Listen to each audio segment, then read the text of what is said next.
স্বাগত নিয়মিত আয়োজন এখন প্রকাশে। সঙ্গে আছে আমি তোফায়েল আহমদ। বাংলা বছরের শেষ দিন ছিল আজ। কাল নতুন বছর 1432। শেষ দিনে নানা আয়োজন ছিল সারা দেশে। ছিল পৌষ সংক্রান্তিও। সংস্কৃতি ও অর্থনীতিতে বাংলা নতুন বছরের অভিজ্ঞতা বেশ গভীর। এ নিয়ে আলোচনার জন্য আজ স্টুডিওতে আছেন সাংবাদিক ও কলামিস্ট হাসান মামুন এবং লোকসংস্কৃতি গবেষক সাইমন জাকারিয়া। যদিও তিনি এখন আমাদের সাথে এসে পৌঁছাননি, কিছুক্ষণের মধ্যেই তিনি আমাদের সাথে যুক্ত হবেন। তার আগ পর্যন্ত আমরা সাংবাদিক হাসান মামুন আপনার সাথে আমরা আলোচনা চালিয়ে যেতে পারি। এবার একটু ভিন্ন প্রেক্ষাপট, ভিন্ন ব্যবস্থাপনায় নববর্ষ আসছে আমাদের মাঝে। কেমন দেখছেন এই এবারের মানে জাস্ট রাত পোহালেই তো নববর্ষ, তো এই ভিন্ন আঙ্গিক এবং ভিন্ন ব্যবস্থাপনায় বর্ষবরণ উদযাপন কেমন হতে যাচ্ছে আপনার কি মনে হয় বা আপনি কি পর্যবেক্ষণ করছেন? ধন্যবাদ আমাকে একটা ভালো দিনে ডাকার জন্য। দিন তো সব একই, তারপরও আমরা আসলে উৎসবের কারণে ভালো মন্দ দিন বলি আর কি। যাই হোক, তো উৎসবে তো আমরা আনন্দ নির্মাণ করি। রবীন্দ্রনাথের একটা কথা আছে যে প্রতিদিন মানুষ হচ্ছে ক্ষুদ্র, অসহায়, কিন্তু উৎসবে মানুষ বৃহৎ, এবং উৎসবে মানুষ আনন্দকে ধারণ করে এবং মহান হয়ে ওঠে, বড় হয়ে ওঠে। তো একটা বঙ্গাব্দের শেষ হলো আজকে সূর্যাস্তের ভেতর দিয়ে, তাই না? তো আরেকটা বঙ্গাব্দে আমরা যাচ্ছি, এবং শুধু বাংলাদেশের বাঙালি না, সারা পৃথিবীতে ছড়িয়ে থাকা বাঙালি সবাই কিন্তু এই যে একই সূত্রে আবদ্ধ এই দিনটাকে ঘিরে। যেমন পশ্চিমবঙ্গ, ত্রিপুরা, সেখানেও তো পালিত হচ্ছে। আবার দেশের ভেতরে যেসব ভিন্ন জাতিগোষ্ঠী আছে, অনেক জাতিগোষ্ঠী, তারা ইতিমধ্যে তাদের বর্ষবরণ শুরু করে দিয়েছে। আজকে বোধহয় ত্রিপুরাদের উৎসব শুরু হয়েছে। পাহাড়ে চলছে। তো তাদের সঙ্গে কিন্তু আমাদের নববর্ষ পালনের চৈত্র সংক্রান্তির কিছু রীতিগত মিল আছে। যেমন আজকেই একটা ফিচারে দেখছিলাম যে ওই যে পাচন বলে ওরা, পাচন 30টা সবজি দিয়ে করা হয়, এবং ওখানে আমিষও থাকে। আমিষ থাকে মানে হচ্ছে মাছ থাকে বা মাছের শুটকি থাকে। তো আমরাও কিন্তু করি, মানে আমরা বাঙালিরাও করি। 30টা হয়তো না, একটু কম, কিন্তু এখানে ওই আমিষ থাকে না, শুধুই সবজি হয়। তো কিছু মিল আছে, কিছু অমিল আছে। যাই হোক, তো আমরা আমিষটা অন্যভাবে করি, যেমন ইলিশের প্রসঙ্গ। সে প্রসঙ্গে আসবো অবশ্য পরে। ইলিশের প্রসঙ্গ তো আসবেই আলোচনায়। যদিও ইলিশের মানে অন্তর্ভুক্তি কিন্তু বেশি দিন না, এটা খুবই সাম্প্রতিক এবং শহুরে একটা মানে সংযোজন। তো সংযোজন হতে পারে উৎসবে, সংযোজন হয়, বিয়োজনও হয়। বিয়োজন হয় মানে যেমন এই যে চড়ক পূজা যেটা বলে, যে বর্ষিতে গেথে, ওটা কিন্তু উঠেই গেছে প্রায়, ইনভ্যালিড হয়ে যাচ্ছে, তাই না? উঠে গেছে প্রায়, কারণ এটা একটু মানে বিভৎস আনন্দ মনে করা হয়। তো এটা ওই বাংলা, এই বাংলা, দুই বাংলাতে কিন্তু অপসৃয়মান এরকম রীতি। তারপর কিছু কিছু রীতি আছে যেগুলো, যেমন এই যে আমাদের শিক্ষক গত পয়লা বৈশাখে এই অনুষ্ঠানেই বলছিলেন, সেলিম জাহান স্যার, যে একটা রীতি নাকি ছিল যে ভোরে উঠে নদী পুকুরে এক ডুব দিয়ে এই পার থেকে ওই পারে যাওয়া, গিয়ে আম গাছ থেকে আম পেড়ে নিয়ে আসা, এটা একটা রীতি। তো এখন তো সেই পুকুরও নাই, সে আম গাছও নাই। সে উদযাপন তো গ্রামীণ জনপদে গেল, শহরে উদযাপনের এখন এটা শহর কেন্দ্রিক হয়ে গেছে মূলত। আসলে চৈত্র সংক্রান্তি পালনও গ্রামে খুব একটা, সেখানেও কিন্তু একটা অর্থনীতির যোগ আছে। গ্রামীণ অর্থনীতি এবং শহরের অর্থনীতির বৈষম্য বাড়াতে উদযাপন কিন্তু শহর কেন্দ্রিক হয়ে যাচ্ছে। হ্যাঁ, শহর কেন্দ্রিক হয়ে গেছে, এবং শহর কেন্দ্রিক হওয়ার কারণও আছে। এই যে বর্ষবরণের সঙ্গে কিন্তু আমাদের সাংস্কৃতিক এবং রাজনৈতিক আন্দোলনের একটা সম্পর্ক আছে, এটা একটু স্মরণ করতে হয়। 60-এর দশকে ছায়ানটের যে উদ্ভব, রবীন্দ্রনাথকে নতুন করে ধারণ করা বাঙালির, এগুলোর সঙ্গে কিন্তু বর্ষবরণের সম্পর্ক আছে, এবং এটা আমাদের রাজনৈতিক আন্দোলনকে প্রভাবিত করেছে। এমনকি এই যে মঙ্গল শোভাযাত্রা, আনন্দ শোভাযাত্রা বিতর্ক, এর মধ্যে আমরা দেখব যে এরশাদ বিরোধী আন্দোলনের সম্পৃক্ততা আছে। তারপর হচ্ছে যে 1996 সালে, মানে সামাজিক উৎসব বললেও রাজনীতিকে বাইরে রাখা যাচ্ছে এটা না। বাইরে রাখা যাচ্ছে না, এটা জড়িয়ে গেছে। তো আমরা লক্ষ্য করব যে স্বাধীনতার পর এই যে পয়লা বৈশাখ উদযাপনটা, এটা একটা জাতীয় উৎসবের রূপ নেয় ধীরে ধীরে। এবার কিন্তু আমি একটু যুক্ত করি, পৌষ সংক্রান্তিও কিন্তু আবার জাতীয়ভাবে উদযাপন করা হচ্ছে উদযাপিত হয়, জি। প্রথমবারের মতো। হ্যাঁ, চৈত্র সংক্রান্তি। চৈত্র সংক্রান্তি এটা আমাদের মৎস্য এবং প্রাণী সম্পদ উপদেষ্টা উনি বলেছেন কথাটা, যে চৈত্র সংক্রান্তি আগে নাকি সরকারিভাবে পালন হতো না, এবার হচ্ছে। একটা অনুষ্ঠানও হয়েছে দেখলাম শিল্পকলায়, শিল্পকলা একাডেমি। তো সেখানে উনি বক্তব্য রেখেছেন এবং উনি ইন্টারেস্টিং কিছু কথা বলেছেন। আমি এই বিষয়ে ওনার লেখাপত্র আগেও পড়েছি। যেমন এই যে সাকান্ন, চৈত্র সংক্রান্তিতে বাঙালি, এটা মানে সনাতন ধর্মাবলম্বী মুসলিম পরিবার সবখানেই সাকান্ন, মানে প্রাকৃতিকভাবে উৎপন্ন শাক আহরণ করে মায়েরা খালারা তারা এই সাকান্ন তৈরি করে এবং এটা খাওয়া, এটা হচ্ছে একটা। তো আজকে ওই উৎসবে বোধহয় সাকান্নর আয়োজন ছিল এবং শাকের বড়া ইত্যাদি 12 পদের শাক ছিল। আমরা তো উনি ওইটা বলছেন যে এই প্রাণ প্রকৃতি রক্ষা করেই আমাদের চলতে হবে, আমাদের শুধু ইট কাঠের উন্নয়ন এটা মানে এটার মধ্যে ঢুকে যাওয়া ঠিক হবে না। কিন্তু বাস্তবত এই যেটা আমরা বলছিলাম একটু আগে, যে ইট কাঠের উন্নয়নটা তো বেড়েছে এবং আমাদের গ্রামগুলোও কিন্তু নগরায়িত হচ্ছে। গ্রামে রাস্তাঘাট হলে, গ্রামে বিদ্যুতায়ন হলে, তাই না, ওখানে দেখা যায় যে কিছু ক্ষুদ্র শিল্পেরও উদ্ভব ঘটে এবং অকৃষি খাতের বিকাশ ঘটে। গ্রামাঞ্চলে কিন্তু এই ব্যাপারটা ঘটেছে। হ্যাঁ, এবং গ্রামে যেসব পণ্য সামগ্রীর চাহিদা তৈরি হয়েছে সেগুলোও কিন্তু শিল্প পণ্য। হ্যাঁ, এবং পয়লা বৈশাখের আগেও আমরা বিভিন্ন রিপোর্টে দেখি যে শিল্প পণ্যের চাহিদা বাড়ে। যেমন ইলেকট্রনিক গুডস কেনা হয়, ক্যামেরা কেনা হয়। হ্যাঁ, আগে যেটা ছিল যে আসবাবপত্র, মানে চৈত্র সংক্রান্তির মেলায় এবং বৈশাখী মেলায় আসবাবপত্র বিক্রি হতো, আসবাবপত্র। তো এখন তো আসবাবপত্র ব্র্যান্ড প্রতিষ্ঠান হয়ে গেছে, তাই না? এবং এইসব ব্র্যান্ড প্রতিষ্ঠানের আসবাবপত্রের চাহিদা কিন্তু গ্রামাঞ্চলেও তৈরি হয়েছে, কারণ গ্রামে তো একটা শ্রেণীর উদ্ভব হয়েছে যারা রেমিটেন্স পায়, এবং রেমিটেন্স পল্লীতে গেলে দেখা যায় যে ওই পুরনো মাটির ঘর নাই, টিনের ঘরও নাই, ইটের ঘর বাড়ি, তাই না? এবং ওই আঙিনায় আলপনা আঁকা, এই ব্যাপারগুলো কিন্তু কমে এসছে। হ্যাঁ, এগুলো হচ্ছে মানে নগরায়নের ধাক্কায় আসলে এটা কমে গেছে। তবে তারপরও চৈত্র সংক্রান্তির আবেদন আছে এবং পয়লা বৈশাখের আবেদন আছে, কোনো সন্দেহ নাই। এবার পয়লা বৈশাখকে কেন্দ্র করে আপনি মানে দেশবাসী তো এর মধ্যে জেনেইছে, কেননা এটা এত বড় ব্যাপক ঘটনা ঘটেছে যে চারুকলায় আনন্দ শোভাযাত্রার যে মোটিভ, তাতে অগ্নিসংযোগ করা হয়েছে। এবং আজকে রাতের ঘটনা সেটা হচ্ছে ডিসি হিলে বর্ষবরণের মঞ্চ ভাঙচুর হয়েছে, সেখানে 6 জনকে আটক করা হয়েছে। তো এ ধরনের ঘটনা একটা সার্বজনীন উৎসবের আগে মানুষকে কিভাবে মানুষকে একটু আতঙ্কিত করে, কোনো সন্দেহ নাই। একটা অস্থিরতা কিন্তু বিরাজ করছে, কোনো মানে এটা মানে ঢেকে ঢেকে বলার কিছু নাই। আমরা মানে এটা মনে রাখতে হবে যে গণ অভ্যুত্থানের পর প্রথমবারের মতো কিন্তু এই যে বর্ষবরণ চৈত্র সংক্রান্তি হচ্ছে। আমরা এর মধ্যে মানে সর্বজনীন দুর্গাপূজা পালন করেছি বোধহয় নতুন সরকার আসার মাসখানেকের মধ্যেই। তখনও একটা অস্থিরতা ছিল এবং পুলিশ সেনাবাহিনী মিলে অস্থিরতা মোকাবেলা করেছে। আচ্ছা, তারপরে 16 ডিসেম্বর পালন হয়েছে, 21 ফেব্রুয়ারি পালন হয়েছে, 26শে মার্চ পালন হয়েছে, ঈদ পালন হয়েছে, রমজানটা অন্যরকম গেছে আমাদের। আমরা আলাপ করেছি এখানেও সম্ভবত যে এবারে রমজানে মানুষের অভিজ্ঞতা মোটামুটি ভালো ছিল, বিশেষ করে পণ্যবাজারের অভিজ্ঞতা ভালো ছিল, বেশ ভালো ছিল। অনেকে বলছে যে গত 10 বছরের মধ্যে এরকম অভিজ্ঞতা হয়নি ভোক্তার দিক থেকে। আমি কিন্তু উৎপাদকের কথা বলছি না, উৎপাদকের দিক থেকে অভিজ্ঞতা আর ভিন্ন। যাই হোক, তো এই পয়লা বৈশাখে সরকারের প্রস্তুতি ভালো মনে হচ্ছে। র্যাবের ডিজি বলেছেন যে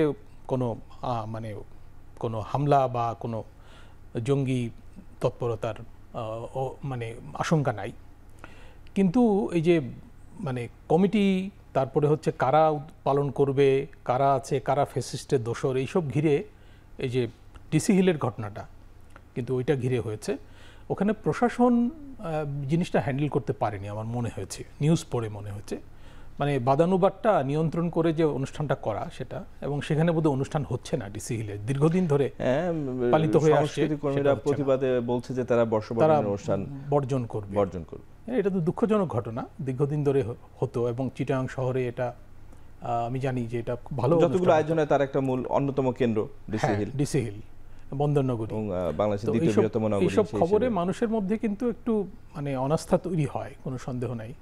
তারপরে এই যে আনন্দ শোভাযাত্রা যেটা হবে, সেখানে একটা ফ্যাসিস্টের প্রতিমূর্তি তৈরি করা হয়েছিল না, সেটা আগুন দিয়ে পুড়িয়ে, আজকে দেখলাম যে কে করেছে তাকে চিহ্নিত করেছে ঢাকা বিশ্ববিদ্যালয়ের এক ছাত্র, আরবি বিভাগের ছাত্র, জানি না কি ঘটনা, গ্রেফতার হয়নি। হতে পারে সে ওই যে পৌত্তলিকতা বিরোধী সেই কারণে কিনা জানি না, আবার সে হতে পারে যে আওয়ামী সমর্থক, সেটাও হতে পারে, এটা তদন্তের বিষয়।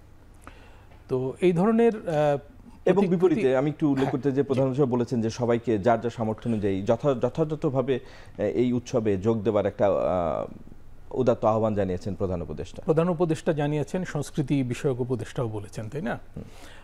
এবং সেনাপ্রধানের কিন্তু একটা গুরুত্বপূর্ণ অংশগ্রহণ আছে এই সরকারে, এবং এই সময়ে একটা ভূমিকা আছে, সেনাবাহিনীর বিরাট ভূমিকা। তো সেনাপ্রধান কি বলছেন এটাও গুরুত্বপূর্ণ। আমি বলবো যে আজকে বোধহয় বেরুল বাড্ডায় ঢাকার একটা স্থাপনার ভিত্তিপ্রস্তর, একটা বুদ্ধিস্ট স্থাপনা হবে, মৈত্রী ভবন সম্ভবত, সেটার ভিত্তিপ্রস্তর সেনাবাহিনী করছে এই কাজটা, সেনাবাহিনী অর্থায়নে হচ্ছে বোধহয়। তো সেখানে প্রধান উপদেষ্টা চমৎকার বলেছেন যে নিজ নিজ রীতি অনুযায়ী বর্ষবরণ যেন পালন করা হয়, এবং সেনাপ্রধানও বলেছেন যে আমাদের মধ্যে অনেক প্রশ্নে মতভেদ থাকবে, কিন্তু আমরা যেন সহিষ্ণুতা বজায় রাখি, এবং আমরা যেন দিন শেষে পরস্পরের প্রতি শ্রদ্ধা বজায় রাখি, এটা খুবই গুরুত্বপূর্ণ। মানে সংখ্যা থাকলেও আশা করা যায় যে এই পহেলা বৈশাখ নিয়েও কিন্তু অনেক বিতর্ক, তাই না? এই যে আনন্দ শোভাযাত্রা, মঙ্গল শোভাযাত্রা, কোনটা ঠিক কোনটা বেঠিক, এইসব বিতর্ক আছে। তো এখানে আসলে আমি যেটা মনে করি যে সবাইকে ওই তো যার যার মতো উৎসব পালন করতে দেওয়া উচিত, এবং এতে মানে বৈচিত্র্যের মধ্যে ঐক্য প্রতিষ্ঠা, এটাই। এবং সেখানে মানে আলটিমেটলি আনন্দও লুকিয়ে আছে, বৈচিত্র্যের ভিতরেও আনন্দ এবং বৈচিত্র্যের ভিতরে ঐক্য, এটাকেই খুঁজে নিতে হবে অবশ্যই। এ পর্বে আমাদের সাথে যুক্ত হয়েছেন লোক সংস্কৃতি গবেষক সাইমন জাকারিয়া। আপনাকে স্বাগত আমাদের অনুষ্ঠানে। যেহেতু আমরা এতক্ষণ সাংবাদিক হাসান মামুনের সাথে আলোচনা করছিলাম, এবার শুরু আপনার সাথে করতে চাই। এবার বর্ষবরণ, আমরা মূলত বর্ষবরণে এবার কি ভিন্ন আঙ্গিক ভিন্ন ব্যবস্থাপনা যেহেতু হচ্ছে সেই নিয়ে একটু আলোচনা করছিলাম, এবং সার্বজনীন উৎসবের আগে যেসব দু একটা ঘটনা ঘটেছে তা জনমনে কি ধরনের প্রতিক্রিয়া তৈরি করছে, বিশেষ করে চারুকলা ইনস্টিটিউটে এবং আজকে রাতেই চট্টগ্রাম ডিসি হিলে সেখানে বর্ষবরণের মঞ্চ ভাঙচুর করা হয়েছে, সেগুলো জনমনে কী ধরনের প্রতিক্রিয়া তৈরি করছে তা নিয়ে আলোচনা আমরা করছিলাম। তো আপনার কাছে একটু জানতে চাই, এবারের বর্ষবরণ একটি বিপ্লব পরবর্তী বর্ষবরণ, 5ই আগস্ট একটা গণঅভ্যুত্থানের মধ্য দিয়ে আমরা একটা নতুন রাজনৈতিক ব্যবস্থাপনার ভিতর আছি এবং নতুন রাজনৈতিক ব্যবস্থাপনা তৈরি করতে চাচ্ছি আরেকটি। তো এরকম একটি বাস্তবতায় এবারের বর্ষবরণ আপনি কিভাবে দেখছেন? এবারের বর্ষবরণ কি বার্তা নিয়ে আসছে, কিভাবে আমরা উদযাপন করব? এটা খুব বড় প্রশ্ন, যেটা হলো বর্ষবরণ বলতে আমরা এখন মোটা দাগে যেটা বুঝছি সেটা হলো ঢাকা কেন্দ্রিক বর্ষবরণ বা নাগরিক বর্ষবরণ, এবং সব জায়গায় মিডিয়াতে সেটাই বেশি উচ্চারিত হচ্ছে, সেটা নিয়েই কথাবার্তা চলছে, সেটা নিয়েই আমরা পত্রিকায় লেখালেখি দেখছি, টেলিভিশনে দেখছি, কিন্তু একবারও কিন্তু আমি দেখিনি যে বাংলাদেশের গ্রামে কিভাবে বর্ষবরণ হয় বা হচ্ছে। আমি গ্রামের কথাই বলবো। আমার মূল যে জায়গাটা সেটা হলো আমাদের দেশে যে গ্রামীণ সংস্কৃতি, যেটা প্রায় 2000 বছর আগে থেকেই চর্চিত হচ্ছে, এবং সেখানেও বর্ষবরণের একটি স্বতন্ত্র রীতি আছে এবং সেটার অনেক বহুমাত্রিকতা আছে। যেমন এই চৈত্র মাসের শেষ দিন, যেদিন আমরা বসে কথা বলছি, এই দিন কিন্তু গ্রামে গ্রামে লাঠি খেলা হচ্ছে, গ্রামে গ্রামে বিভিন্ন মেলা হচ্ছে, চড়ক হচ্ছে, এবং চড়কের মাঠকে কেন্দ্র করে অনেক মেলা হচ্ছে, বাড়ি বাড়ি ঘিরে হরগৌরী নাচ হচ্ছে, বা মানে বিভিন্ন বুড়ি ভৈরবের পূজা হচ্ছে, এরকম অনেক কিছু হচ্ছে। এবং এখানে কিন্তু শুধু কোনো একক জাতিগোষ্ঠী নয়, বাংলাদেশে বসবাসরত বিভিন্ন ধরনের মানুষের পরিচয় তার ভিতর দিয়ে আছে, কিন্তু সেটা আমরা খুব কম দেখি। সেটা গণমাধ্যমে উঠে আসছে কম, বা সেটা নিয়ে আলোচনা হচ্ছে কম। হ্যাঁ, তো সেই জায়গা থেকে আমার মনে হয় যে এবারের বর্ষবরণ আমি চেয়েছিলাম, যেহেতু বিপ্লব পরবর্তী বর্ষবরণ যদি আমি বলি, সেটা হলো যে যেখানে যেখানে আগে ফোকাস পড়িনি সেসব জায়গায় যদি ফোকাসটা ফেলা হতো প্রকৃত অর্থে, সেটা আমরা আন্দোলনের একটা রিফ্লেকশনটা টের পেতাম, কিন্তু সেটা আমরা পাইনি। কিন্তু এক ধরনের ইনক্লুসিভ করার জন্য চেষ্টা হয়েছে, কিন্তু আপনি বলছেন 28টি জাতিগোষ্ঠী যেন সবাই আনন্দ শোভাযাত্রা আসে এবং বিভিন্নভাবে তারা অংশগ্রহণ করে, সেই চেষ্টা কিন্তু সরকারের তরফ থেকে ছিল, সেটা কি বাস্তবায়ন দেখতে পাচ্ছেন না? হ্যাঁ, সেটা যদি হয়ে থাকে সেটাও তো হচ্ছে একটা সরকারি ভাবে, এটাই জনগণের স্বতঃস্ফূর্ততা কতটুকু আছে সেটুকু আমরা আগামীকালকে হয়তো দেখতে পাবো। আর সরকারিভাবে কোনো কাজ যখন হয় তখন কিন্তু স্বতঃস্ফূর্ততার জায়গা থেকে অফিসিয়ালকরণ একটা বিষয় থাকে। যেমন আমরা মঙ্গল শোভাযাত্রার যে কথাটা বলি, এটা কিন্তু জনগণের ভিতর থেকে স্বতঃস্ফূর্তভাবে এসেছিল। এটা এখন আন্তর্জাতিক পর্যায়ে ইউনেস্কোর স্বীকৃতিপ্রাপ্ত একটা কালচারাল হেরিটেজ, এবং সেই হেরিটেজকে আমরা যখন পরিবর্তন করতে চাবো সেটা কিন্তু জনগণের ভিতর দিয়ে সেই পরিবর্তনটা আসতে হবে। এবারকার সেই পরিবর্তনটা কি জনগণের অভিরুচির প্রকাশ কিনা সেটা আমরা মানে আরও পরে হয়তো বুঝতে পারবো, কারণ আমরা দেখি যে মঙ্গল শোভাযাত্রার বিভিন্ন রূপ এক একটা সময় এক এক রকমভাবে পরিবর্তিত হয়েছে। এবার অবশ্য একটি রাজনৈতিকভাবে বেশি মানে ফোকাস করা হয়েছে আমাদের দেশের লোকায়ত সংস্কৃতির যে রূপ, যে স্বতঃস্ফূর্ততা, সেই জায়গাটা নিয়ে আমরা কম চিন্তা করেছি, আমরা বেশি চিন্তা করেছি রাজনৈতিক অভ্যুত্থান পরবর্তী অবস্থা হতেই পারে, যেটা আর কি আমরা দেখলাম। ধন্যবাদ সাইমন জাকারিয়া, আমরা আবারও আসবো আপনার কাছে। হাসান মামুন, আপনার কাজের একটা জায়গা অর্থনীতিও বটে, আমরা যতটুকু জানি উৎসব কেন্দ্রিক অর্থনীতি আমরা সবসময় আলোচনা করি, উৎসবে অর্থনীতি চাঙ্গা হয়। আমরা কয়েকদিন আগে একটি উৎসব পালন করে এসেছি, ঈদ উল ফিতর। এবারের এই বৈশাখী কেন্দ্র করে কিন্তু সরকারও একে রিকগনাইজ করেছে, একটা উৎসব ভাতা দেওয়া হয় সরকারি যারা চাকরিজীবী। তো আপনি এবার উৎসব কেন্দ্রিক অর্থনীতি কতটা স্ফীত হয়েছে বা কতটা অবনমন হয়েছে, আপনি এ বিষয়ে কি পর্যবেক্ষণ করেছেন? শুধু এবার না, কিন্তু গত কবছর ধরেই দেখা যাচ্ছে যে নববর্ষটা হচ্ছে ঈদের সঙ্গে একই সময়ে কিংবা রমজানের মধ্যে। এবার কিন্তু একটু রমজানের পরে হচ্ছে, বরং কয়েক বছর পরে, আমি যদি ভুল না করি। হ্যাঁ, ঠিকই। তো এবারও এটা মানে উৎসব মার খায়নি, উৎসব তো উৎসবের মতো হবে, কিন্তু উৎসবে যে কেনাকাটার দিকটা থাকে এটা মনে হয় একটু মার খেয়েছে, এটা আমার ধারণা।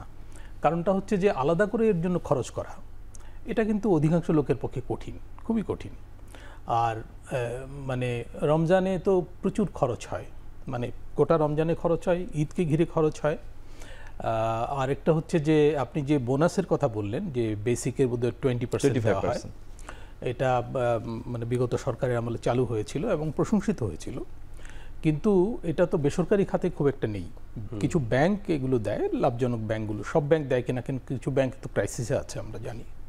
ওইসব ব্যাংকের কর্মচারীরা পেয়েছে কিনা এটা আপনারা খোঁজ নিলে পারেন, আমার মনে হয় যে নাও পেতে পারে, কারণ অনেক ব্যাংকে বেতন দেওয়ার সংকট শুরু হয়েছে, প্রায় 8-10টা ব্যাংকে। যাই হোক, তো এই ব্যাংকগুলোকে বাংলাদেশ ব্যাংক টিকিয়ে রাখার চেষ্টা করছে মানি পাম্প করে। তো এর বাইরে খুব বেশি প্রতিষ্ঠান মানে বৈশাখী বোনাস দেয় বলে জানা নেই, তো এটার পরিমাণটা কম। তো এই টাকাটা যদি খরচও হয় এটা খুব বড় না। তবে আমরা কিন্তু দেখছিলাম এই যে 1990-এর পর থেকে, এরশাদ বিরোধী মুভমেন্টের পর থেকে এই যে গণতন্ত্রের যে অভিযাত্রা শুরু হলো, তখন কিন্তু পয়লা বৈশাখটা খুব সামনে এসছে এবং বলা হচ্ছিল যে এটা যেহেতু অসাম্প্রদায়িক উৎসব, মানে সারা বিশ্বের বাঙালিরা একযোগে পালন করে এবং এটা আমাদের একটা ঐক্যসূত্র তৈরি করে, তো সেজন্য এটাকে একটা জাতীয় উৎসবের রূপ দেওয়া, এবং সেই জন্য কিন্তু বোনাসটাও চালু করা হয়েছিল ওই জন্য আর কি। তো আমার মনে হয় যে বেসরকারি খাতে ওই বোনাসটা যদি আমরা মানে চালু করতে পারি ধীরে ধীরে, তাতে কর্মীদের আয় উন্নতি হয়, পাশাপাশি হচ্ছে এই টাকাটা উৎসবে খরচ হয় এবং এর সঙ্গে সম্পর্কিত খাতগুলো বিকশিত হয়। তো সেটাই বা এবার মনে হয় না আলাদা করে হয়েছে। বিশেষ করে উৎসবে তো এই ধরনের উৎসবে পোশাক, এই যে উনি পরে এসছেন যেটা বলছিলেন যে রং থেকে কিনেছেন, তো মানে ভাবি নিয়ে এসছেন, তো উৎসব এবং ম্যাচ করে পোশাক আশাক করা পরিবার এগুলো আছে, শাড়ি, লুঙ্গি এবং পাজামা, পাঞ্জাবি, ফতুয়া, এগুলো কিন্তু খুব সম্পর্কিত মানে পয়লা বৈশাখের সঙ্গে। এবং আমি যদ্দূর জানি যে সারা বছরে যে পোশাক বিক্রি হয় তার 15 থেকে 20% বিক্রি হতো এই পয়লা বৈশাখে। তো সেটা এবার খুব একটা হয়েছে বলে আমার মনে আচ্ছা, হয় না। সেক্ষেত্রে আমি একটু আপনার সাথে যোগ করতে সেটা যে যদি মানে বিভিন্ন কর্পোরেট প্রতিষ্ঠান তারা একাধিক বোনাস দেয়, 2 ফেস্টিভ্যাল বোনাসের বাইরে ব্যাংকগুলো দেয় এবং আরও অন্যান্য প্রতিষ্ঠান যেটা সলভেন্ট তারা দেয়, এইটাকে যদি মানে উৎসবকে ব্যাপক করার জন্য, অর্থনীতিকে গতিশীল করার জন্য যদি এটাকে সার্বজনীন করা যায়, তাহলে কিন্তু আলটিমেটলি অর্থনীতি তো লাভবান হবে। আপনি কি বলেন? অর্থনীতি লাভবান হবে, কিন্তু এর সঙ্গে আবার মূল্যস্ফীতির একটা সম্পর্ক আছে, যে অতিরিক্ত হ্যাঁ, অর্থ অবশ্যই। সরবরাহ হলে মূল্যস্ফীতি বেড়ে যাওয়ার একটা চান্স আছে। যেমন গত মাসে কিন্তু মূল্যস্ফীতি বোধহয় কিছুটা বেড়েছে, হ্যাঁ, কারণ হচ্ছে যে পয়সা কড়ি খরচ হয়েছে, সার্কুলেশন বেশি তাই ছিল। না? মূল্যস্ফীতির ভালো দিকও আছে, অন্যান্য খাত বিকশিত হয়, অন্যান্য খাতে টাকা পয়সা যায় এবং শহর থেকে গ্রামে যায় টাকা পয়সা, বিদেশ থেকে দেশে আসে। এবার তো রেকর্ড রেমিটেন্স আমরা দেখেছি গত রেকর্ড মাসে। পরিমাণ রেমিটেন্স, $3 বিলিয়ন রেমিটেন্স মানে আসছে খারাপ এক মাসে। ভালো দুদিকই আছে, তবে খারাপ এই বিষয়টা ভালো দুদিকে বিবেচনা করা আছে। যেতে পারে মনে হয়। হ্যাঁ, কিছু মূল্যস্ফীতি মেনে নিতে হবে ইকোনমিক গ্রোথের স্বার্থে। এটা দুইটা কিন্তু তবে পারস্পরিক ডেফিনেটলি সম্পর্ক উৎসব আছে। অনেক বড় ব্যাপকতা পাবে যদি এটাকে সার্বজনীন হ্যাঁ, করা যায়। যদি করা যায় এটা বড় ব্যাপকতা পাবে, বিশেষ করে গ্রামীণ শিল্প। উনি যেখানে কাজ করেন, গ্রামীণ শিল্প, কুটির শিল্প, ক্ষুদ্র শিল্প, হস্তজাত সামগ্রী, হ্যাঁ, এগুলোর বাজার বড় হবে এবং উৎসবকে ঘিরে কিন্তু এগুলো কিন্তু সারা বছরে কিন্তু বাজার সেইভাবে, সেরকম থাকে হ্যাঁ, না, বিক্রি তাই না? কম।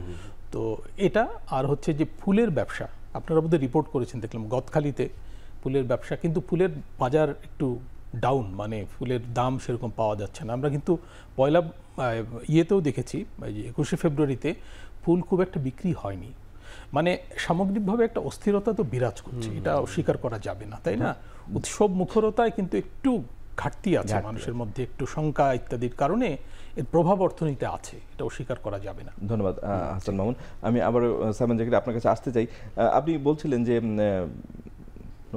নববর্ষ বা বর্ষবরণকে কেন্দ্র করে গ্রামীণ অর্থনীতি মানে গ্রামীণ অঞ্চলে যে ধরনের অ্যাক্টিভিটিস আছে বা যে ধরনের উদযাপন আছে সেটা আসলে মূলধারার গণমাধ্যম বা আমাদের চোখের আড়ালে থেকে যাচ্ছে। কিন্তু যে পরিমাণ মেলা আগে হতো বা যে ধরনের কারুপণ্য বা লোকপণ্য আগে উৎপাদন হতো, বিক্রি হতো, সেটার একটা সংখ্যা অর্থবিদরা বের করার চেষ্টা করেন।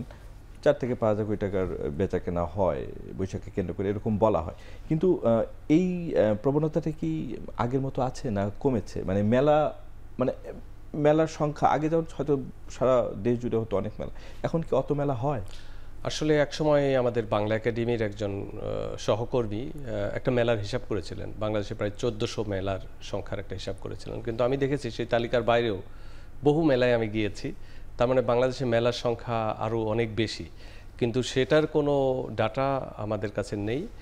আর মেলায়, গ্রামীণ মেলায় যে শিল্প যেভাবে বিকশিত হয়েছে, যেটা মামুন ভাই একটু বলছিলেন, এর সঙ্গে কিন্তু অনেক ধরনের শিল্প, যেমন বাঁশ বেত থেকে শুরু করে মাটির কাজ, এবং আমি যে পোশাক পরেছি সেই পোশাকে যে শিল্পের মোটিভটা ব্যবহার করা হয়েছে, কাঠের শিল্প, এই শিল্পের কিন্তু বিকাশটা ঘটে এই মেলা কেন্দ্রিক। এই পহেলা বৈশাখটা মূলত আমাদের মূল মেলার একটা ক্ষেত্র। তবে এবার আমি কয়েকটা জিনিস বিশেষভাবে লক্ষ্য করেছি, যে ঢাকা কেন্দ্রিক কিছু আদিবাসীরাও তাদের নিজের উৎসব এখানে করেছে।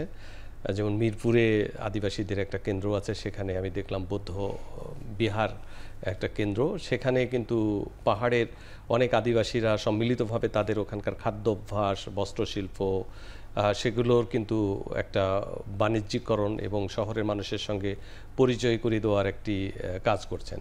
যেমন আজকে চৈত্র সংক্রান্তিতে আরেকটি বিষয় আমি দেখলাম যে শিল্পকলা একাডেমিতে নবপ্রাণ আন্দোলন আমরা আলাপ করছিলাম, চৈত্র সংক্রান্তি করলেন, মানে এইগুলো একটু পজিটিভ দিক দেখছি আমরা, যেটা আমরা কখনো ভাবিনি, এর আগে আমরা দেখিনি যে ঢাকাতে নতুন উপাদান। হ্যাঁ, এবারের আয়োজন চৈত্র সংক্রান্তি নাকি এবারই প্রথম সরকারিভাবে হচ্ছে, ঠিক উপদেষ্টা বলেছেন। হ্যাঁ, এবং সরকারের তরফ থেকে কিন্তু ভীষণ আন্তরিকভাবে চেষ্টা আছে যে আমাদের দেশের যে এটা বর্ষবরণ উৎসবটাকে কতটা বৈচিত্র্য দেওয়া যায়, যেমন আধুনিকতাও তারা যুক্ত করেছেন।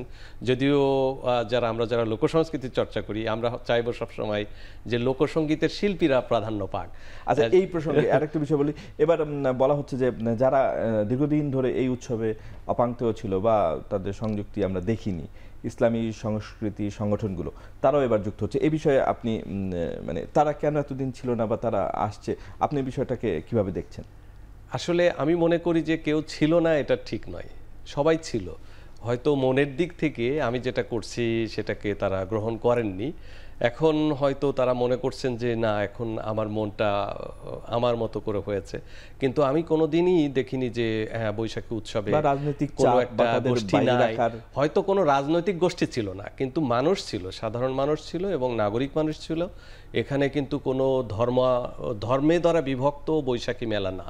আমরা দেখেছি তো, আমরা চারুকলায় প্রতি বছরই যে মেলা হয় সেখানে কিন্তু বৈশাখী মেলা। আর বৈশাখ সম্পর্কে একটি গোষ্ঠীর একটা ধারণা আছে এটা খুব হিন্দুয়ানি সংস্কৃতি, কিন্তু আমি তো দেখি এটা মোটেও হিন্দুয়ানি সংস্কৃতি নয়। কারণ আমাদের মহরম যে ট্রেডিশন হয়, তার যে শোভাযাত্রা হয় সেটাকে আমরা দেখেছি, তার সঙ্গে যদি বৈশাখী মেলাকে আমরা যুক্ত করি অবশ্যই মিল আছে। এবং বৈশাখী মেলা উদযাপনের ইতিহাসটা যদি আমরা দেখি আমাদের দেশে, আমরা দেখি যে মহরম থেকে অনেক এলিমেন্ট নিয়েছে। যেমন যে ঘোড়া যে সেজে প্রথম দিকে যে মঙ্গল শোভাযাত্রা বা আনন্দ শোভাযাত্রা করা হয়েছিল, সেই ঘোড়া কোথায় ব্যবহার হতো? মহরমে।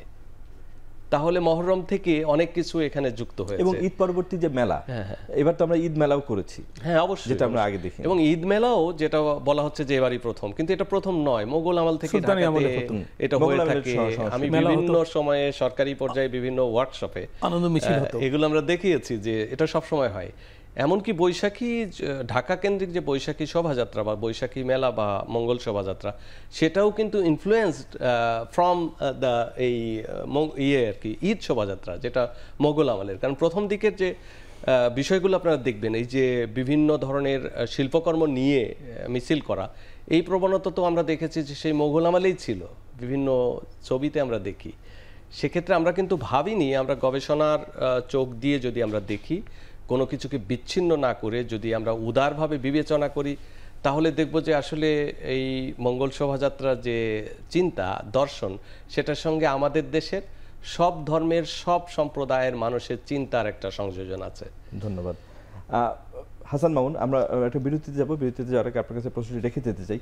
হালখাতা আমাদের একটা অনুষঙ্গ ছিল নববর্ষের। বলা হচ্ছে যে বাকির প্রচলন কমে গেছে, তাছাড়া আধুনিক ডিজিটাল পেমেন্ট ব্যবস্থা এসছে, এসব কারণে হালখাতার জৌলুস কমে গেছে। তবুও হালখাতা কোথাও কোথাও চর্চা হচ্ছে। তো এই যে হালখাতা আমাদের এই যে মানে এই উপাদানটা, এটা হারিয়ে গেলে আমাদের ক্ষতি কি, বা আসলে হালখাতার থাকলে আমাদের সংস্কৃতি কি মানে সমৃদ্ধ হবে? সব মিলিয়ে মানে আবার এর সাথে আবার অতীত স্মৃতিও একটা নস্টালজিয়াও কাজ করে। আমরা এক সময় দেখেছি হালখাতা কীভাবে পালন হয়, আমরা হাটে বাজারে যাই বা মিষ্টান্ন বা মিষ্টি মুখ করি হালখাতাকে কেন্দ্র করে। তো এই জিনিসটার অনুপস্থিতি বা উপস্থিতি, আপনি বিষয়টাকে কিভাবে দেখছেন? বিরতিতে যাওয়ার আগে হাসান মামুন, আপনার কাছে একটি প্রশ্ন রেখে গিয়েছিলাম যে হালখাতা নিয়ে তা হালখাতাকে মানে কিভাবে দেখছেন, এর উপস্থিতি অনুপস্থিতি? হালখাতা তো কমে এসছে স্বভাবতই, যেটা আমরা বলছিলাম যে এখন তো হিসাব নিকাশের নিয়ম রীতি সব বদলে গেছে, তাই না? মানে মানে আমাদের জীবদ্দশায় আমরা অনেক পরিবর্তন দেখলাম অল্প দিনে। এখন তো সব কিছু সেলফোনে চলে এসছে, মানে ল্যাপটপও মনে হয় উচ্ছেদ হয়ে যাবে এই অবস্থা আর কি। তো এই অবস্থায় হালখাতার তো যা পরিণতি হওয়ার সেটা হচ্ছে। তারপরও কোথাও কোথাও টিকে আছে, মানে কিছু জিনিস কিন্তু টিকিয়ে রাখতে হয়, হ্যাঁ, কোনো না কোনোভাবে আর কি টিকিয়ে রাখতে হয়। কিছু জিনিস তো জাদুঘরেও রাখতে হয় যে এটা ছিল, তাই না? ছবি তুলে রাখতে হয়। যেমন গণ অভ্যুত্থানের সময় যেসব দেয়াল লিখন হয়েছে সেগুলো হয়তো একসময় মুছে যাবে, কিন্তু ছবি তুলে তো রাখা হচ্ছে, বই হচ্ছে। আমাদের প্রধান উপদেষ্টা এগুলো আবার উপহার দিচ্ছেন, তাই না, বিদেশে গেলে বা কেউ এলে, যে আমাদের বাচ্চারা এইসব চিন্তাভাবনা প্রকাশ করেছে, এইরকম দেশ চেয়েছে। তো কোনো না কোনোভাবে কিন্তু থেকে যাবে। হালখাতাটা ওই রকম আছে, ব্যবহার নাই খুব একটা, কিন্তু পুরনো ঢাকায় এখনও ওই যে তাঁতিবাজারে এটার প্রচলন আছে, তারা এটা ধরে রেখেছে। হ্যাঁ, আচ্ছা, হালখাতার যে ওই যে লাল এবং সাদার যে ব্যাপারটা, এটা কিন্তু আমাদের পোশাকে চলে এসছে। এটা উনি আরো ভালো বলতে পারবেন। এখানেও লাল সাদা দেখতে পাচ্ছি। তো লাল সাদার এই মেয়েদের শাড়িতে এই কালকে দেখা যাবে, এটা কিন্তু আছে, এটা কালকে এটার প্রাধান্য থাকবে, মানে ওটা হালখাতা থেকে এসছে কিন্তু। হ্যাঁ, গানে উল্লেখ আছে লাল লাল লাল পেরে শাড়ির কথা। তো এটা একটা ব্যাপার। এইভাবে আমি বলছি যে এইগুলো বিবর্তিত হয়ে থাকে। কৃষকের যে অর্থাগাম, তার সাথে তার দেনা শোধ, সেই সংস্কৃতিটাও তো না, এটা তো শুরুই হয়েছিল আকবরের আমলে। এটা তো ফসলি সন হিসেবে, এটা তো খাজনা আদায়ের সুবিধার্থে, তাই না? সেটা এই যে কিন্তু এই চান্দ্রবর্ষ গবেষকরা কিন্তু দাবি করেছেন ওই যে বাংলা অর্থবছরকে বাংলা সনের সাথে মিলিয়ে যদি গণনা করা যায় তাহলে হয়তো এই গ্রামীণ বা এই হালখাতার প্রচলন বা বাংলা সন আরো বেশি ব্যবহৃত হবে। এই বিতর্ক তো আছে যে আমরা অর্থবছরটা কি এখান থেকে শুরু করতে পারি কিনা, এই হ্যাঁ, কথাবার্তাও কিন্তু সেটাই বিগত গবেষকরা- আমলে হয়েছিল। হ্যাঁ, আমরা শুরু করতে পারি কিনা, এটা টেকনিক্যালিটিস নিয়ে অর্থনীতিবিদরা এই নিয়ে আলাপ করতে পারে। মানে আমাদের তো এই যে উন্নয়ন প্রকল্প বাস্তবায়ন নিয়ে সমস্যা দেখা দেয়, কারণ বর্ষাকাল তো দীর্ঘ আমাদের। হ্যাঁ, বর্ষাকালে উন্নয়ন প্রকল্প বাস্তবায়ন ক্ষতিগ্রস্ত হয়। তো এইগুলো মিলিয়ে কথাবার্তা হচ্ছিল যে আমরা অর্থবছরটা মানে পয়লা বৈশাখ থেকে, তাহলে পয়লা বৈশাখটা একটা বিশেষ তাৎপর্যও পায়, তাই না? তো হালখাতা নেই, সেভাবে নেই বা থাকবে না, এটাই স্বাভাবিক। কিন্তু ওই মানে আমাদের স্মৃতির মধ্যে আছে, স্মৃতির মধ্যে থাকাও কিন্তু একটা থাকা। আমরা যে গল্প শুনি, গল্প শুনতে শুনতেও মনে হয় আমি ওর মধ্যে ছিলাম, তো এইভাবে কিন্তু থেকে যায়। হ্যাঁ, তো সেইভাবে আছে, এবং পয়লা বৈশাখের এই উপকরণগুলো তো থাকবেই, কোনো সন্দেহ নাই। ধন্যবাদ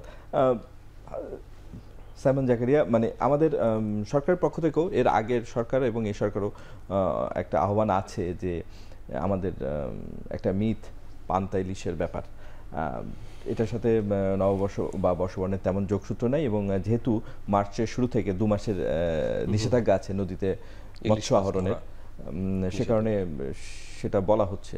তো সেটা আবার আমরা নতুন করে এটা তারপরেও কিন্তু চাহিদা কমেনি, যে কারণে এই নিষেধাজ্ঞা অমান্য করেও জেলেরা নদীতে নামছেন এবং বাজারে কেনাবেচা হচ্ছে এবং অতি উচ্চ মূল্যে ইলিশ বিক্রি হচ্ছে। তো এই বৎসবরণের সাথে এই পান্তা ইলিশের যোগসূত্র আমরা জানি যে আলগা, কিন্তু তারপরও আমরা কিন্তু বার্তাটা সবার মাঝে পৌঁছে দিতে পারিনি বোধহয়, আসলে এখনো এটার একটা চাহিদা আছে মনে হয়। না, মূল ব্যাপারটা হলো যে বর্ষবরণ এবং বর্ষ বিদায় এর সঙ্গে বাঙালি সংস্কৃতির একটি বিশাল খাদ্য অভ্যাস যুক্ত আছে। কারণ আমরা যারা গ্রামীণ সংস্কৃতিতে মানুষ হয়েছি এবং গ্রামীণ বিষয় নিয়ে গবেষণা করি, আমরা গ্রামে গেলেই দেখি চৈত্র মাসের শেষ দিন সবাই তিতা জাতীয় খাদ্য খাচ্ছেন, এবং নিম পাতা গাছ থেকে পেড়ে নিয়ে এসে সেটা একটু ভাজি করে ভাতের সঙ্গে খাওয়া বা একটু করলা খাওয়া, এগুলো বছরের শেষ দিন খাচ্ছেন। আর আম কিন্তু এই চৈত্র মাস পর্যন্ত খাবে না, আম খাওয়া শুরু হবে বৈশাখ মাসের 1 তারিখ থেকে। আজকে রাত্রে আম ভাঙা হয়, একটা গ্রামের সংস্কৃতি আছে, আম ভাঙার একটা বিশেষ একটা কৃত্য আছে, একটা রিচুয়াল আছে, একটা আনুষ্ঠানিকভাবে আম গাছের কাছে যাওয়া হয়, তার কাছে অনুমতি নেওয়া হয়, তাকে ভক্তি দেওয়া হয়, তারপর সেই গাছ থেকে আম পাড়া হয়, এবং সেই আম দিয়ে বছরের প্রথম দিন আম ডাল রান্না হয়, টক রান্না করা হয়, কারণ শরীরকে শুদ্ধ করে বছরের শুরু করা। কিন্তু আমরা গ্রামীণ সংস্কৃতিতে কোনোদিন এই পান্তা ইলিশ এসব বিষয়গুলো কখনো দেখিনি। এগুলো আমি প্রথমেই যেটা বলছিলাম, সবকিছু মিডিয়ার চাপিয়ে দেওয়া একটা সংস্কৃতি, এবং সেটা মানুষ গ্রহণ করেছেন, এবং গ্রামের মানুষ টেলিভিশনে বারবার শুনতে শুনতে এবং এটা বারবার একটা জিনিস শুনতে শুনতে কিন্তু মানুষের ভিতর অভ্যস্ততাও তৈরি হয়েছে যে এই দিন যেন ওটা না হলে হয় না। তবে আমরা যদি বেশি বেশি ভাবে আমাদের এই যে গ্রামীণ সংস্কৃতির যে প্রাচীন ঐতিহ্যের যে জায়গাটা, যেটা আমার শরীরের জন্য ভালো, যেটা আমার জীবনের জন্য ভালো, যেটা আমার সংস্কৃতিরও একটা ঐতিহ্যকে ধারণ করে, সেটাকে যদি আমরা তুলে আনতে পারি তাহলে অবশ্যই আমাদের জীবন সুন্দর হতে পারে। আমাদের সংস্কৃতির যে বিশেষ একটি রূপ, যেটা আমাদের প্রাচীন মধ্যযুগের সাহিত্যের ভিতরেও কিন্তু এই প্রসঙ্গগুলো আছে, বছরটা কিভাবে শুরু হবে, যে একটা বছরের শেষ দিনে যেটা বলছিলেন যে তিতা এবং বছরের শুরুতে টক, এটা তো মানে আমরা তো কিছুটা হলেও মানে এইগুলোর চর্চা আছে, কিন্তু মানে সেটা মিডিয়ার মাধ্যমে কিন্তু যাচ্ছে, কিন্তু পান্তা ইলিশ থেকে বেরোতে পারছে না মানুষ। পান্তা ইলিশ থেকে তখনই বেরোতে পারবে যদি আমি আমার ঐতিহ্যের জায়গাটা বেশি বেশি উচ্চারণ করি। যদি এমন হয় যে হ্যাঁ, এটা শুরু হয়েছে কোথা থেকে, ছায়ানটের অনুষ্ঠান রমনার বটমূলে, যেখানে ছায়ানট গান করতেন। ছায়ানট তো আর পান্তা ইলিশ সে দোকান দেয়নি, দোকান দিয়েছে কিছু ব্যবসায়ীরা, এবং সেই জিনিসটাকে মিডিয়াতে প্রচার করা হয়েছে, এবং সেই প্রচারের কারণে এখন সারা বাংলাদেশে শুধু নয়, সারা পৃথিবীতেই কিন্তু এটা একটা ঘটনা হয়ে তৈরি হয়েছে, একটা সংস্কৃতির জন্ম হয়েছে, নতুন একটা সংস্কৃতির, কিন্তু সেটার কোনো আসলে ঐতিহ্যিক ভিত্তি নাই। কারণ ইলিশ খাওয়া শুরু হয় মূলত, আমরা ওই যে মানিক বন্দ্যোপাধ্যায়ের উপন্যাসের প্রথম লাইনে আছে, বর্ষার মাঝামাঝি ইলিশ ধরার মৌসুম। এটা আমরা সবাই জানি যে ইলিশটা কখন সব থেকে টেস্ট হয়, সব থেকে খেতে ভালো লাগে। আর ইলিশ ধরা কিন্তু এখন নিষিদ্ধ। হ্যাঁ, যে এপ্রিল মার্চের শুরু থেকে শুরু হয়েছে 2 মাসের জন্য, এপ্রিল পর্যন্ত। কিন্তু ফ্রিজিং সিস্টেমের কারণে ইলিশগুলো আগে থেকে প্রিজার্ভ করা হচ্ছে, এগুলো সেগুলো এই মুহূর্তে ধরা ইলিশও কিন্তু বাজারে, এই যে 450 গ্রাম 400 গ্রাম ওজনের ইলিশ, যেটা জাটকা ইলিশ, 500 গ্রামের নিচে যেটা, এটা কিন্তু জাটকা। সেটা তো নদী থেকে আসে, হ্যাঁ, নদী থেকে তাজা ইলিশ কিন্তু পাওয়া যাচ্ছে। এবং আপনারা রিপোর্ট করেছেন, আমি দেখলাম আজকে, যে কোথায় কোথায় ভোলায়, কোথায় কোথায় অবাধে ইলিশ ধরা হচ্ছে, এবং অ্যাডমিনিস্ট্রেশন খুব বেশি তৎপর না। এটার একটা কারণ হতে পারে যে আসলে যারা ইলিশ ধরায় নিয়োজিত, মানে যারা এই কাজে নিয়োজিত জেলে, তাদের একটা খাদ্য সহায়তা কর্মসূচি আছে। এই কর্মসূচিটায় মানে নাকি জোর দেওয়া হচ্ছে না, এই অভিযোগ আছে। শুধু চাল দেওয়া হচ্ছে, শুধু চাল দিলে তো হবে না, তাই তো অন্যান্য জিনিস লাগে, অন্যান্য সব জিনিস। আবার সবাই তালিকাভুক্ত নয়, সবাই তালিকাভুক্ত নয়, সেটা সবাই তালিকা নিয়েও প্রশ্ন আছে। তালিকায় ভুয়া লোকজন আছে, আবার সঠিক লোকজন নাই। এইগুলো তো সব ক্ষেত্রে আমাদের বাস্তবতা। তো এই খাদ্য সহায়তা কর্মসূচির ঝামেলার কারণেও তারা কিন্তু বাধ্য হচ্ছে ইলিশ ধরতে, এবং ইলিশের ভালো দাম পাওয়া যাচ্ছে যেহেতু ডিমান্ড বেশি, বলছিলেন। হ্যাঁ, সেই জন্য ওরা ওই চান্স দিচ্ছে আর কি, এবং ওই সব ইলিশ বিক্রি হচ্ছে। আবার এই খবরও আছে যে যারা অতি দামে ইলিশ কিনতো একসময় বিগত শাসনামলে, তারা তো নাই দেশে, তারা পালিয়ে আছে, সেই কারণে ইলিশের চাহিদা নাকি আবার কমে গেছে।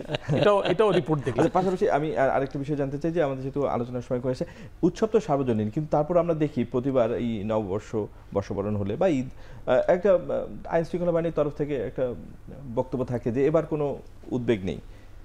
উৎসব নিয়ে কেন উদ্বেগ থাকবে, আমাদের এইটা নিয়ে কেন চিন্তা করতে হয়?